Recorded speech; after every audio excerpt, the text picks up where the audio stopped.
never changes.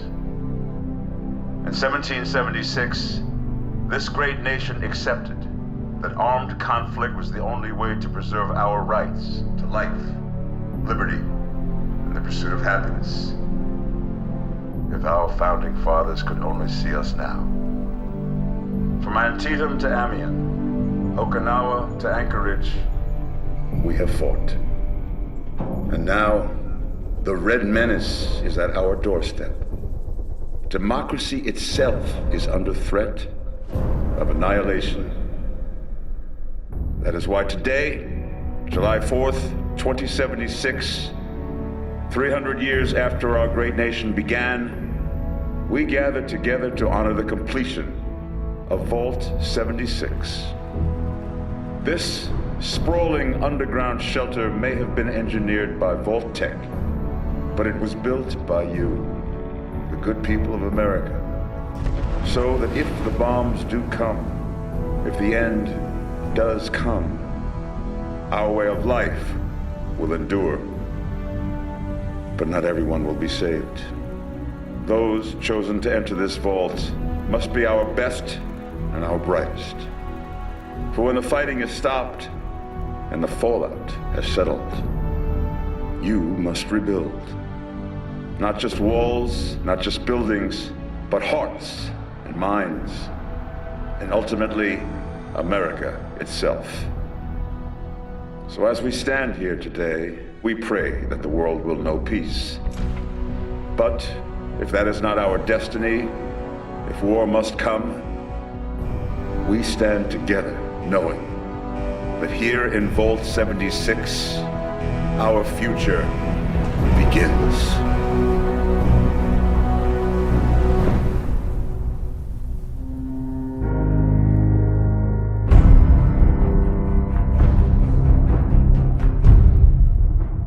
By the year 2077, over a decade of conflict had raged between the United States of America and the People's Republic of China. In Appalachia, war games commenced, pitting a unit of Army Rangers against a group of Marines posing as enemy forces. The Rangers were named Taggarty's Thunder after their commanding officer, Lieutenant Elizabeth Taggarty. Under her command were Sergeant Wilson, Corporal Marino, Corporal Weber, Private Esposito, and Private De Silva. Everything was going according to Taggarty's battle plan until nuclear Armageddon arrived on the morning of October 23rd. Retreating to their base camp at Spruce Knob Lake, the Thunder monitored the radio for days. To their surprise, they heard Captain Roger Maxson broadcasting from the bunker known as Lost Hills in California.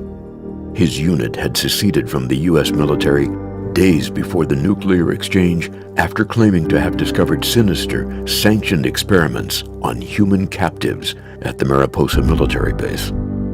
Though Maxson was a traitor as far as the government was concerned, Taggarty decided to give him a chance after initial hesitation. What she learned shattered her own loyalty to the U.S. government. Maxson shared the crimes they uncovered and how soldiers like them were led astray by those in charge. They soon found evidence to back Maxson's words. Civilian subjects of a super soldier program using the forced evolutionary virus at Huntersville. The Thunder eventually accepted their discoveries and Maxson's remote leadership. They spent the winter at Camp Venture, a survival training camp, turning it into their headquarters. Other survivors trickled in, and Taggarty used the opportunity to grow the ranks. However, morale was low. They needed something to believe in, a reason to live. Maxson provided that reason. He offered Taggarty and her soldiers a new purpose, a new identity. He proposed they integrated into an ideology he called the Brotherhood of Steel. Taggarty and her charge were caught off guard by what appeared to be an outrageous plan. She could understand defending others, but why as scribes, squires, knights, and paladins? Maxson's plan was more than just a new name and titles. The Brotherhood would preserve technology and knowledge to safeguard against its abuse. The newly anointed Paladin Tagerty and her Appalachian chapter grew quickly, and Camp Venture was soon at capacity. The Allegheny Asylum in the Cranberry Bog was chosen as the new headquarters, being renamed to Fort Defiance, while Thunder Mountain Power Plant was seized from the pre-war secessionist Free States. It was at this point when the first reports of giant mutated bats flying in from the deeper bog area started to appear. As the Brotherhood settled in, trade routes were opened with the Responders, a consolidated civilian group to the west. Relations flourished as they found a common cause in serving humanity. Their alliance peaked in 2086 at the Battle of Huntersville, where they contained the super mutant threat. Though there were losses, including the death of Squire De Silva, it was a decisive victory. Elder Maxon was jubilant. The victory convinced him that survival was assured, and he used the occasion to evolve the Appalachian Brotherhood's primary goal of securing technology and knowledge. However, over time, relations strained when the Brotherhood started making greater requisitions of material and manpower to fight an emerging threat. The mutated bats first encountered in the Cranberry Bog were growing in number. Worse, they were spreading a contagion that warped other life forms into hideous, lesion-ridden drones. The Brotherhood called the afflicted the Scorched, and the Scorched beasts that created them. Realizing the gravity of the threat, Scribe Grant at Fort Defiance and his counterparts at Lost Hills worked together, racing to devise tracking technology, armaments, and research into a cure, while the Knights braced the front lines. Knowing they were barely containing the threat, Tagerty confided in Maxon that maybe more severe methods were warranted, using Appalachia's automated nuclear silos. Enraged, Maxon shut her proposal down. To use the very technology that brought so much death in the first place was unthinkable to the Elder. It was a line he would not cross. There had to be an alternative, he reasoned. He pushed for further cooperation with people outside of the Brotherhood. But echoing the same mindset his own son put forward, Tagerty was unconvinced, lacking the trust for outsiders being brought into the fold. He never learned if Tagerty found success, as the communication satellite linking the two was failing. In their last exchange, Maxon implored Tagerty to hold their ground and adhere to their beliefs, reassuring them that they would continue looking for a way to defeat the Scorched Beasts and reestablish contact. Then, there was silence.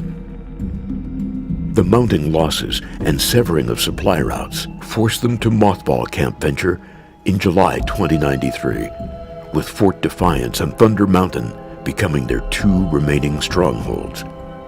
In a last-ditch effort, Paladin Tagerty launched Operation Touchdown to find the prime Scorched Beast site on January 29, 2095. Accompanied by the most experienced knights they could muster, she and Marino left to track down the lair, leaving behind a trail of transponders for the rest of the Brotherhood to follow. They found the main source of the Scorched Beasts in a mining complex to the southeast. Tagerty, Marino, and the handful of knights that survived this far fought their way into the heart of the cavern. Cornered by a massive Scorched Beast, they made the ultimate sacrifice, detonating their explosives, martyring themselves, and sending shockwaves through the tunnel system. Despite an initial absence, Scorched Beasts began to return, and by June, it became clear that Touchdown ultimately failed. The Brotherhood began to buckle, with Weber going missing on patrol and Esposito being killed in action. The final stand took place on August 18, 2095, as a scorched horde descended upon Fort Defiance. Senior Knight Wilson led a valiant defense, but there were no known survivors. Now, 8 years later, the Brotherhood's first expeditionary force is on its way from their headquarters in New California to assess the situation reinforce, and reestablish contact between the two sides, unknowingly heading into a very different Appalachia.